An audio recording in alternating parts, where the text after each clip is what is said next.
So let's talk about cereal.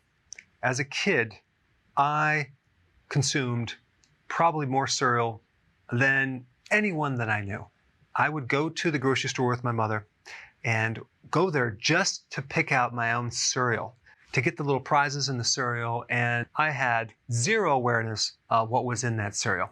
But that continued all the way until college. In fact, I was consuming cereal all through college, had no awareness that it wasn't a really good thing to do. Now, the worst time to feed someone cereal is when they're an infant. Infant rice cereal, which is very popular, has inorganic arsenic in it, okay?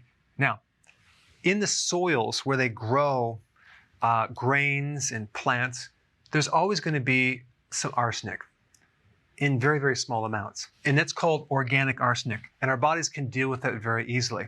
So it's not really a problem.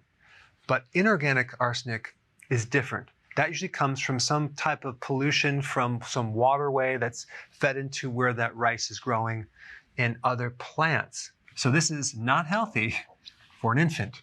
In fact, I found this very interesting study I'm going to put down below that talks about the exposure to cereal to infants increasing the risk of autoimmune diseases. And I'm talking about type 1 diabetes. The other problem when you feed this cereal to a baby is they don't have the enzymes yet to digest that cereal. I'm talking about amylase.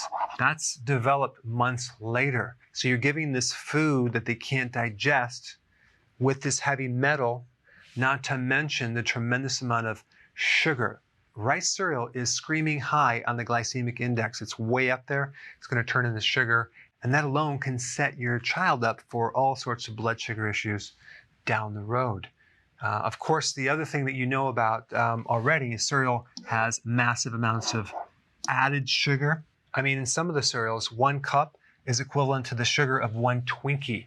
So when you look on the boxes of the cereal, it may say it's heart healthy because it has whole grains. The problem is that the whole grains have phytate, okay? Phytate is a chemical in grains that will block the absorption of zinc and other minerals. And zinc is vital in the growth of that child. Now we have the gluten in the wheat products, and many kids have an allergy to gluten, tears up their colon. They start developing inflammatory conditions early on that then lead to allergies and a lot of gut problems down the road. When you buy children's cereals, they have about 40% more sugar than adult cereals. And I'm not saying that adult cereals are much better. Most cereals have, at the very minimum, at least 2+ teaspoons of sugar per serving. And that's added on top of the grains, which also turn into sugar.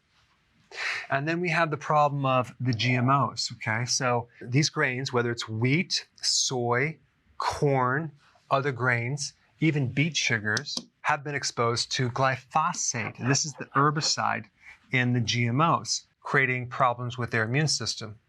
And then we have the fortification of that cereal. You'll see that it's fortified. Like fortification is like a really good thing, right? Well, they give synthetic vitamin A, they have zinc, niacin, and iron.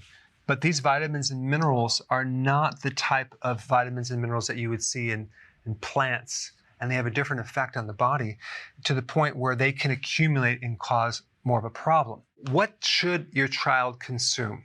I put some links right here to cover that topic. Thanks for watching.